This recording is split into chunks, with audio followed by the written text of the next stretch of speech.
আমি কেন যে বিয়া করিলাম, গলায় রশি লাগাইলাম, বউটাই আমার কথা শুনে না।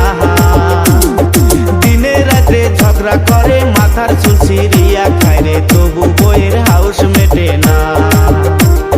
দিনে রাত্রে ঝগড়া করে, মাথার চুল ছিঁড়িয়া খায়